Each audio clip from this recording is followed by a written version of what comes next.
नमस्कार। आज सकाळी शेअर मार्केट सुरू झाल्यापासून तेजी होती। दिवसभर ती तेजी टिकून होती। आज मार्केट संपताना सेन्सेक्स हा 234 पॉईंटने वाढून 78,199 वर बंद झालेला आहे। निफ्टी हा 92 पॉईंटने वाढून 23,708 वर बंद झालेला आहे। आजच्या कामकाजामध्ये बीएसई एनर्जी इंडेक्स सर्वात जास्त म्हणजे 1.55% वर आहे। BSE oil and gas index 1.47%, BSE mid cap index 0.77%, BSE small cap index 1.74% वर आहेत।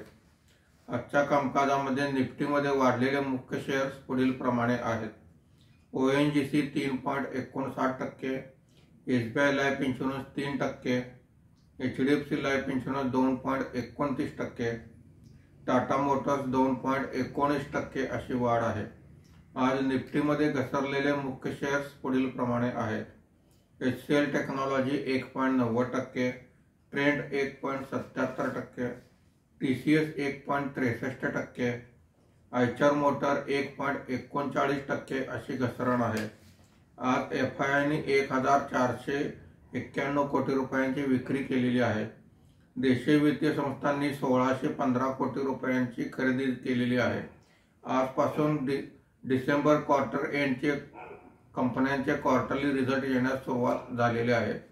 आज जीएम ब्रेवरीज या कंपनीचे क्वार्टरली रिझल्ट आलेले आहेत। धन्यवाद।